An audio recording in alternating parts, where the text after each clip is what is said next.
Alrighty, guys, we're back for some rotation proof ninja tempo, and this is a Streets of New Capenna standard build. We're going to go over the deck, then hop right into some normal play mode. But first things first, for anyone who may not know, I'm Red Cat and I play aggro decks and any decks with red in them as well, so hope that sounds fun to you guys. Also, we do got that Discord. There's a link in the description if you're interested in joining that up. Okay, with all that out of the way, what do we got in the build? It's worth noting that none of these cards are rotating out this September, so these cards are safe from rotation, including the mana base, which is, I guess, pretty nice, right? And I think it's actually going to have a lot of power, even though we're not playing with any of the older cards. We got 3 Fading Hopes as emergency removal. You can also protect your own creatures by bouncing them back to your hand with this too. I don't know how often you'll do that, but you might do that against like some control decks that try to Doomscar or something along those lines. More removal in the build, we have a couple Infernal Grasps to keep the lanes clear, to make sure we're actually hitting those ninjutsu abilities, right? We got 4 Network Disruptors. The flying is important. The fact that this is a rogue is important. And when it enters the battlefield, you can tap target permanent, which could also be important. Like I said, you got to keep those lanes clear, make sure you're swinging in with your creatures, make sure you're getting those ninjutsu abilities going. So tapping a permanent could really come in handy, but then it's a perfect target to bounce back to your hand because you can always replay it and get that ETB again on later turns. We have 4 Slip Out the Backs, put a counter on target creature. Now you would think you wouldn't want too many of these in a ninjutsu style build because you're going to be bouncing it back and losing the counter, and oh no, not the counter. But no, seriously guys, we're only looking at this card for the phase out ability. We are looking at this to protect our creatures from the literal infinite amounts of removal that is packed into everyone's deck right now. Even the aggro decks have way too much removal in them, for real. So phase out your creatures, keep them safe, don't think twice about the counter, still do your ninjutsu abilities. Yeah, don't think about the counter at all. We got 4 Thousand-Faced Shadows. Another flying 1-drop is important, but then the ninjutsu is really good. We don't get to see the ninjutsu on this too often because it is 4 mana, but you definitely get to see it because there is a little bit of ramp in this build too. We have 3 March of the Swirling Mist. I'm telling you what, there is almost nothing more satisfying than disrupting a locked down board state by phasing out like 5 of your opponent's creatures and then just swinging in for the victory. March of the Swirling Mist is a very, very powerful card, and it can help protect your creatures as well. We have 4 Moon Circuit Hackers. The draw on this is incredible. The fact that the ninjutsu is only 1 blue is insane. Already went over the Infernal Grasp. We have 2 Nezumi Prowlers. So this is a 2-drop 3/1 with ninjutsu for 2, the same as its mana cost. Whenever Prowler enters the battlefield, target creature you control gains Death Touch and Lifelink until end of turn. I think that Lifelink's going to come in handy, like big time. And it's like a nice little trick too, because the opponent might block a Thousand-Faced Shadow and let a Disruptor go through, for example, right? Then you bounce the Disruptor back to your hand, get the Prowler down, give your Thousand-Faced Shadow Lifelink and Death Touch, and now whatever they thought was safe with the block in the air, that Death Touch just clears it up, which I don't know, that could be cool. It's a nice little combat trick, I guess, but it's really in here for the lifelink. So we got 4 Silver Fur Masters. Naturally, it buffs our ninjas and our rogues, so even Disruptor gets a buff from this. The ninjutsu is the same as its mana cost, but also ninjutsu abilities you activate cost 1 less to activate, which could be really good. You could really start throwing ninjas around while the Silver Fur Master's out there. And there's, of course, the incredibly powerful win condition where you copy the Silver Fur Master with a Thousand-Faced Shadow ninjutsu, which only costs 3 while the Fur Master is out there. So yeah, that's powerful. On the top end of the build, we have 4 Prosperous Thieves. Now, this is actually the ramp I was talking about earlier. You can really start to get treasures from this early on. Ninjutsu for 2, guys. That's crazy, man. And then if Silver for Masters out there, this is ninjutsu for only 1 blue. So whenever one or more ninja or rogue creatures you control deal combat damage to a player, create a treasure token. So it doesn't even have to be Prosperous Thief. It can be any of your ninjas or rogues. Amazing card. We have 2 Biting Palm Ninjas. I think that when this card initially came out, I thought it was going to do way more than what it's doing now. But in like rotation proof, we might see a lot more Biting Palm Ninjas after rotation. Who knows? Essentially, the ninjutsu cost the same as its mana, but when it enters the battlefield, it gets a menace counter. And then when it deals combat damage to a player, you can remove that menace counter. And when you do, that player reveals their hand and you choose a non-land card from it and exile it. Being able to reach into the opponent's hand and take a board wipe away from them, it could just be huge. But I only found room for a couple of these because I did want to squeeze a couple Kaito Shizukis in here. Now, even though the -2 is a token, and so if you end up bouncing that ninja back, it's actually just killing it, I think that's still worth it, especially to get the ninjutsu abilities off on your other ninjas anyways. But mainly, it's just a 3-drop planeswalker that has a ton of value and can help you draw.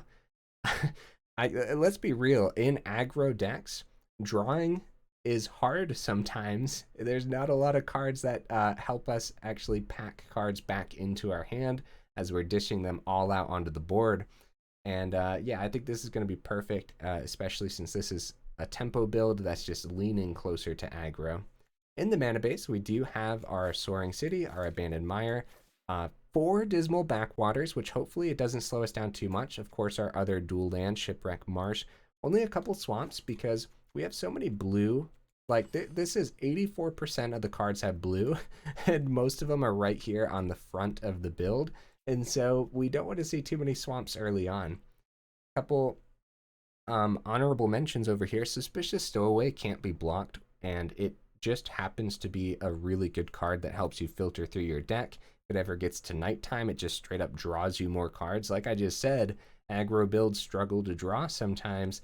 This could be a great way to do so. I couldn't find room for it this time around, and yeah, of course, rotation proof as well.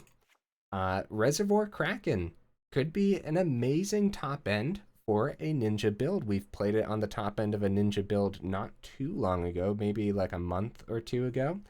But then also, yeah, I really wanted to fit at least one in here, but we only have 22 land, and we're not always going to see that 4th. And yeah, I did just talk about the ramp with the Thief, but we're spending so much mana on our ninjutsu abilities, and then we want to keep mana open for our protection, like Slip Out the Back and March, and even Fading Hope we want to keep open sometimes. So yeah, no room for Kraken this time round. Okay, guys, hopefully I went over the build well enough. Either way, let's go ahead, hop into some normal play mode, and see how we do.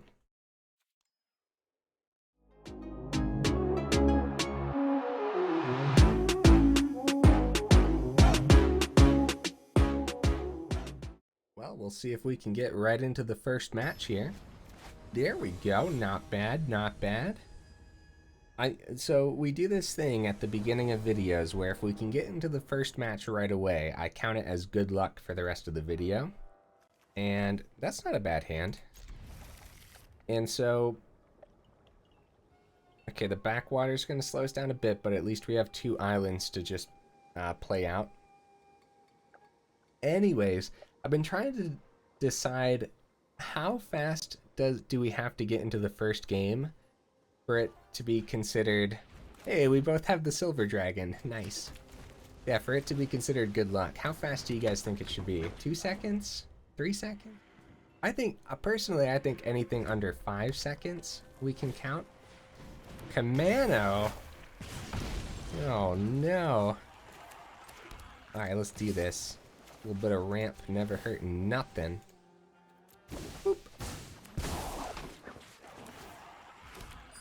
Do I play it? Do I play it? I play it. Let's do it. Let's do it.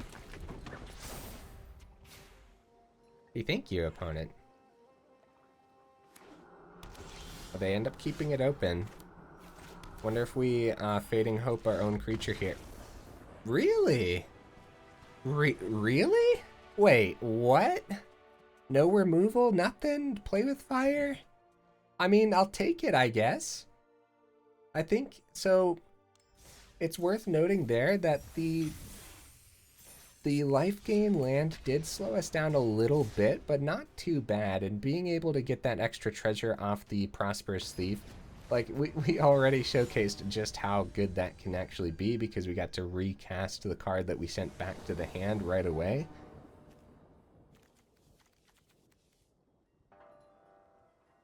All right, all right.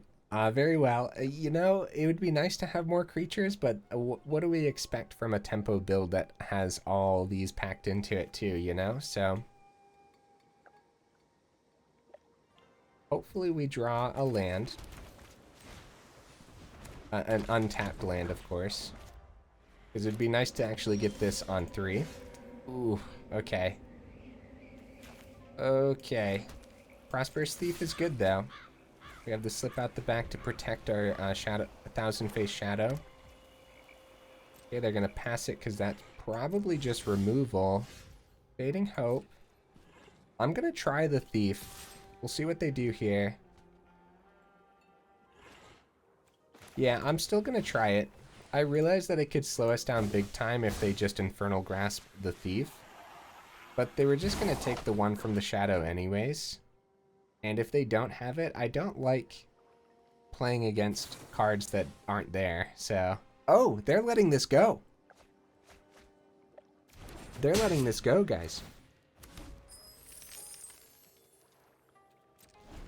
That means we keep slip out the back open. Okay. Okay, reanimation. That's fun. Or reanimator, I should say. Slip out the back for extra damage, but that's probably not worth it. Ooh, another Prosperous Thief. See, if we played the Thousand Face Shadow last time, we could actually get that other Thief down. Yeah, we need more mana right now.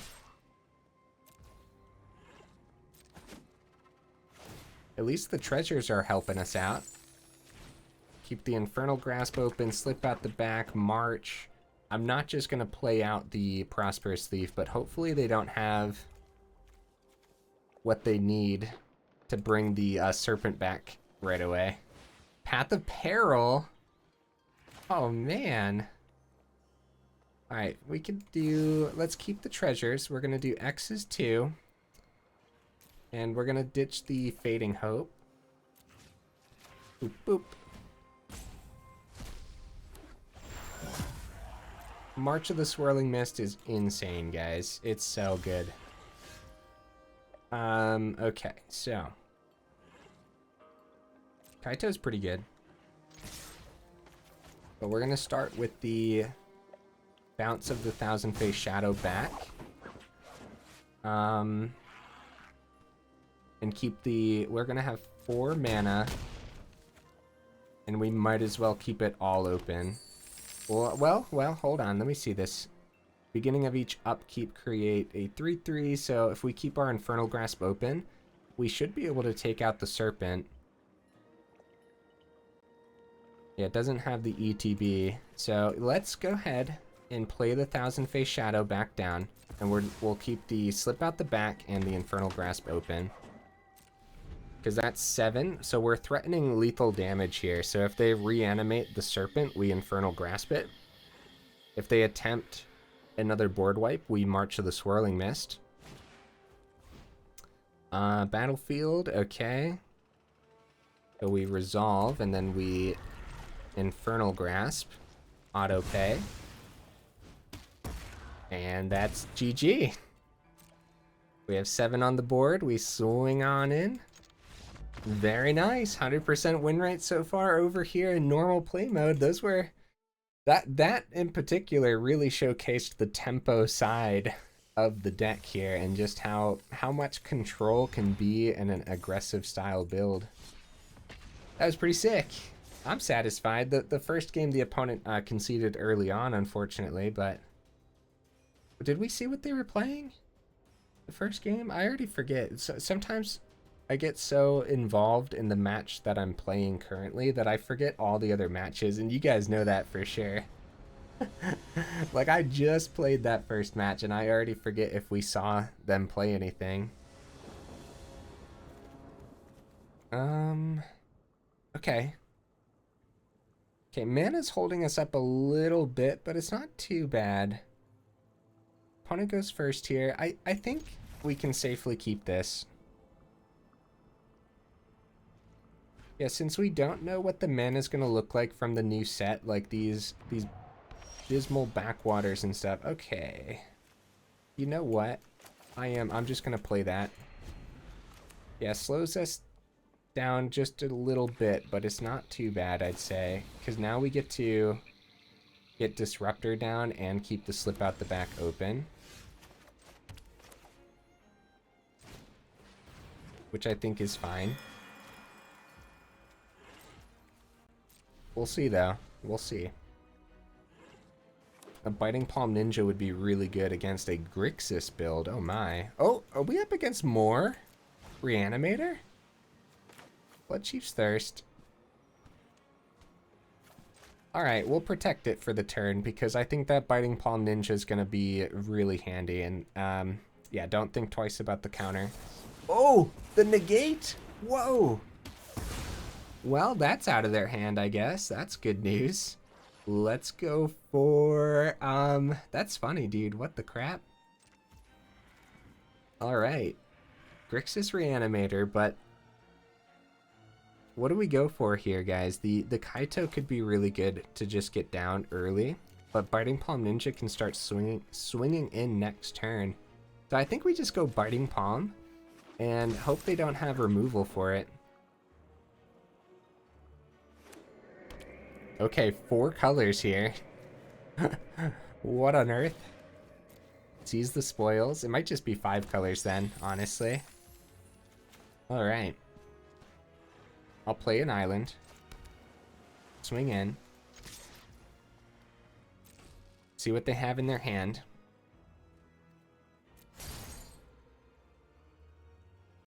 Graveyard Shift. Alright, I should probably get rid of that. I should probably get rid of it. Another Biting Palm Ninja could be good to just to play here, honestly. Yeah. As much as I want to get Kaito down and start drawing from it, these Biting Palm Ninjas can go a long way because they exile and they don't send it to the grave. Big score, search for the thing that you need to reanimate with or whatever.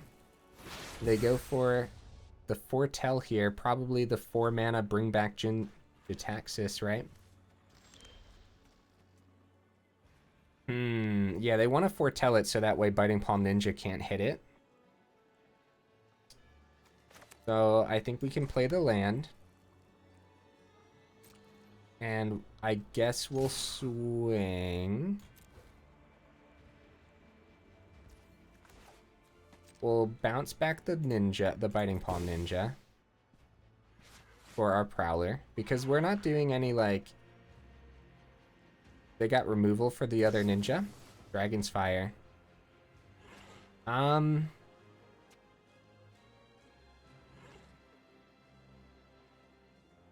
other cards in hand. Okay, we just... Okay. I guess we'll do this because there's no board wipe next turn potentially. That's a tough decision. The main decision, the main reason we're doing that is for extra damage this turn. And then we decline here because we know they're bringing back the Jin, and all we got to do, you know what, guys? The Prowler gives that death touch. We could have had a surprise to take out the Jin. Maybe I made a mistake. Because now they block Prowler easily.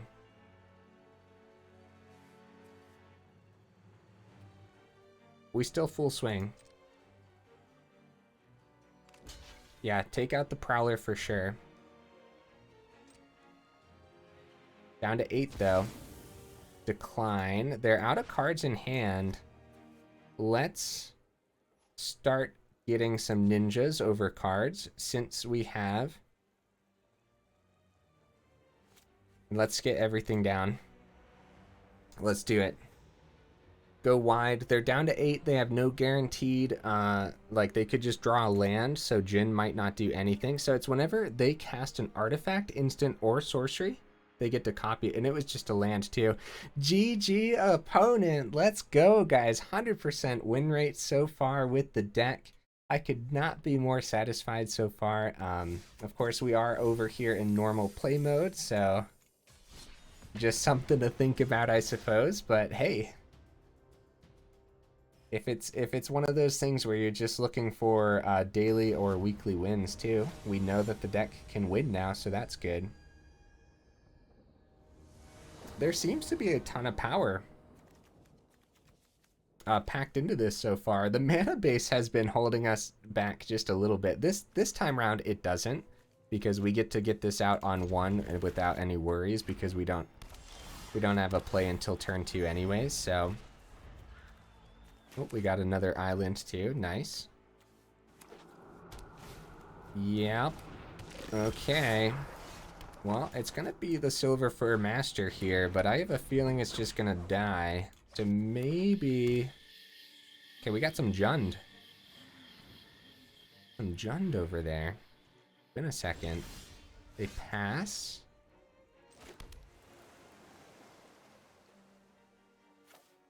Gonna attempt the Disruptor on the Requisitioner here.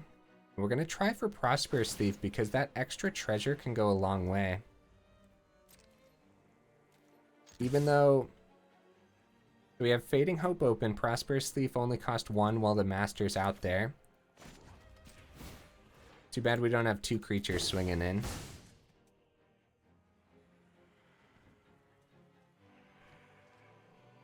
I think it's gonna be worth it for the treasure, because we can recast the Silver Fur Master this turn. If this happens, first of all, this might just get gobbled up by a simple Play with Fire. Reckoner's Bargain, get a treasure. Gain life equal to the sacrifice permanent's mana value, draw 2 cards. Oh. Okay. Nice. Alright, let's do this. We're going to get that damage through. And what do you guys think? Do we play around a Meat Hook, or do we just get that Silver Fur Master back down? Let's go Greed. We got 3 wins in a row, and I think this is fine. Like, there's no sign that this particular build would have Meat Hook Massacre. And they would need a land to... No, they wouldn't. No, they wouldn't. They had the treasure for Meat Hook is 2, and that's all they need. They just need Meat Hook for 2, not 3. Although they could do it for 3 now. Oh no, now I'm sweating. I went for the greed and now I'm sweating. Checking out the cards. Which one do they want to kill? Unleash, oh. Oh. Nice. Wait a minute. Yeah, they got to kill the artifact because this was an artifact creature. That was sick, opponent. Dude, oh my goodness. All right. Well, at this rate, I wonder if we go for... We want to slip out the back open this time. We'll have 3 mana. Okay, we're gonna get that 3 through, get the treasure, and let's play this out, keep slip out the back open. It was a great draw, but we have Fading Hope open too, so... Yeah, Unleash the Inferno is a pretty great card. Lots of artifacts you can hit with it too, so... It's artifact or enchantment too, holy cow. And honestly, this Reckoner's Bargain, it doesn't necessarily replace the Deadly Dispute, but I don't know, let's keep our eye on this card, huh? Getting the draw too is not half bad, but the life gain can go a long way. Okay, everything's gonna get -1/-1 until the end of turn. Okay. They end up swinging. We're just gonna take the 2. They have 3 mana open, so I wonder what their plan is. Oh, okay. Alright, let's slip Silver Fur out the back here.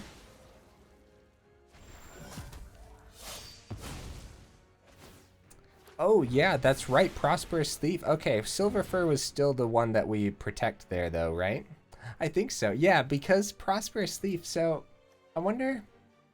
I don't think we wanted Silver Fur to die, right? I don't think so. We're actually just going to play... Let's swing. Let's swing. Okay, they end up blocking. Okay. Alright. I don't know. Yeah, we gotta be, like, super cautious. Because we know that their deck is just packed with a ton more removal. Jund Colors usually has, like... Yeah, just an insane amount of removal packed into it. A couple of Night Clubbers, that's actually sick. I love the opponent's build so far. Looks rotation proof except for the pathways so far, which is cool. Yeah, decks are definitely going to miss the pathways. Honestly, I can't believe how great the pathways are. Just solid mana. Requisitioner, they're blitzing it? I wanted to keep Fading Hope open for... You know what, man? I'm going to bounce that back. No treasure for them. Mana on the top. I'm going to send that to the bottom. Now's the time to remove these since I don't have mana open. Now's the time. So instead of taking the 3, Riveteer's Ascendancy. What? Oh my. Alright, do we just swing for 7? Or do we actually try to draw and stuff off of Moon Circuit Hacker? I think we might draw. It's less damage. It's less damage, but I think looking for ways to protect our creatures is going to be a little bit better here. Ooh, okay. I am getting pretty scared of a board wipe, but we want to get this down to threaten lethal damage next turn. It's 11 damage on the board, and it doesn't look like they have a meat hook in this build, but they might. They might, guys. Doesn't look like the type of build that wants one necessarily. Well, actually, this says sacrifice. Yeah, when you sacrifice, not when a creature dies. So, yeah, no blocks. We have this 1 blue source open. Too bad we couldn't find like another slip out the back or something because...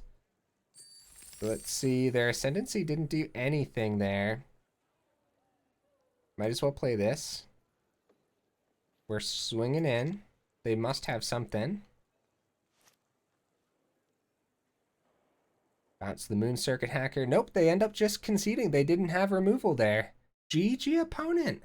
I hear the sound slowly but surely cutting out, guys.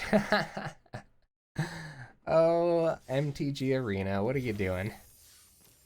I'm not going to restart because it usually doesn't fully cut out. So we should be fine. Yeah, 100% win rate so far. 4 wins in a row. Feels pretty good. We're not in ranked though, so if we were in ranked is really rough right now. There are way too many powerful decks, but we'd be doing pretty good, honestly. Like, the deck isn't bad by any means, so... Yeah, these Dismal Backwaters, they do like to give these to us, don't they? So they are a little bit slow, but we have a couple turns here to hopefully draw an untapped source. Okay, Eater of Virtue build. Okay. Nice. Okay, untapped land. Beautiful. Okay, let's start with the Silver Fur Master. What the Silver Fur does, letting Prosperous Thief become a 1-mana ninjutsu ability is actually just insane, because we can play Backwater, we can swing with the Silver Fur, because we know they're going to be aggressive this turn. We'll have to take their damage. But that lets us keep an extra mana open for a slip out the back. Uh-oh. Yep, Voltage Surge takes care of that. And now we're in trouble, guys. Now we're in trouble. Another untapped source, that's good. That's good, because that actually lets us protect the Silver Fur this time round. We also have Fading Hope open to slow down the opponent's Reign of Fury over there. Got some mono red. Heck yeah, buddy. That's worth it, man. That's worth a slip out the back. Going down to 9. Gonna gain 1 from the Backwater when we play it. Let's see. Lifelink on the Prowler could go a long way. So we're gonna start. Again, don't worry about these counters, guys. Just don't worry about them. Slip out the back, protects creatures. And we're gonna get a treasure here. Then what we get to do is we get to play the Master back down and have our Fading Hope open off the treasure. We're back up to 10. And more removal would certainly suck. It looks like they have it packed into the deck. Probably 4 Surges and 4 Kami's Flare, honestly. Smelter, nice. Now they can actually, at the beginning of combat on your turn, so we probably let them do that. Because we can Fading Hope their token. They're gonna full swing. Let's see, can we get that damage through next turn though? Hopefully. Yeah, we'll Fading Hope the token. Another land. We don't need that, that's for sure. We could block. We could, but I'm not going to. We're going down to 7. I think the lifelink on this Prowler is gonna really... Oh, good draw, guys. Really good draw. Now the question is, what do we end up bouncing back here? So what we could do... So we can tap that down. We're gonna swing. We could bounce the Prosperous... Well, it's probably Silver Fur that we're bouncing back. Even though the life link is only gonna be 3, we can recast the Silver Fur easily. And we'll have an extra treasure too. Yeah, that's fine. How do you guys feel about that? And we could... Wait, we could do it again. That's right. That's right. We could bring Prowler right back to our hand. Extra lifelink? That's right, guys. That's insane. Holy cow. We might as well play out our land. We could play out our creature too. But I think I'd rather get more lifelink next turn. That's insane, dude. I forgot. Yeah, we could just... Yeah, you can juggle around the ninjutsu all you want. Like, going for all of it. They got some mono red artifacts, which is definitely a route to take if you are going rotation proof. And it looks completely rotation proof here. Nice. Oh, that's sick. Okay. Oh, they actually hold that back as a blocker. So...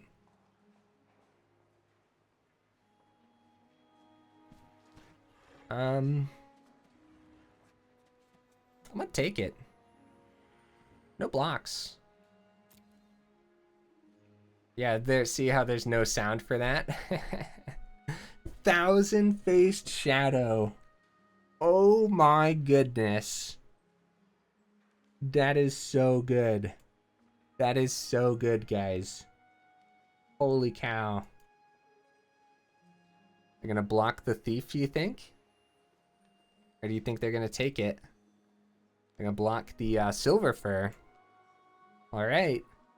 We're gonna start with Thousand-Faced. Ninjutsu for 3. Bounce Disruptor back. Thousand Faced comes down, copies the Silver Fur. Then we go Ninjutsu for 1. Bounce the... How do we want to do this? How do we want to do this? I guess the Thousand Faced back. Give Prosperous Thief lifelink. And wait, can we... Oh, that's right, we can. Oh, man, because we have 2 Silver Furs? Oh, man, guys. Woo! That's what I'm talking about. Oh, buddy. Oh, my goodness. I could not ask for a better 5 games, guys. 5 wins in a row, and Ninja's just doing a thing. Oh, buddy. Holy cow. Woo! All right. Let's go. Let's go into the 6th game and see if we can actually keep this 100% win rate.